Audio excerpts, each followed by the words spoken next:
The battery supplies electrical power for mirror operation.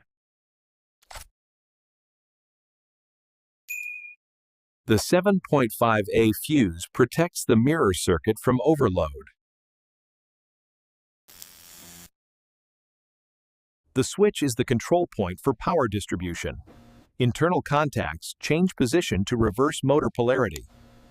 Pressing the switch causes the internal contacts to change position, reversing the motor polarity to select the movement direction. The yellow and blue wires control the left-right mirror adjustment. Selecting right sends current through the yellow wire. The green wire handles up or down adjustments. Changing direction reverses the current's flow and the resulting motor rotation.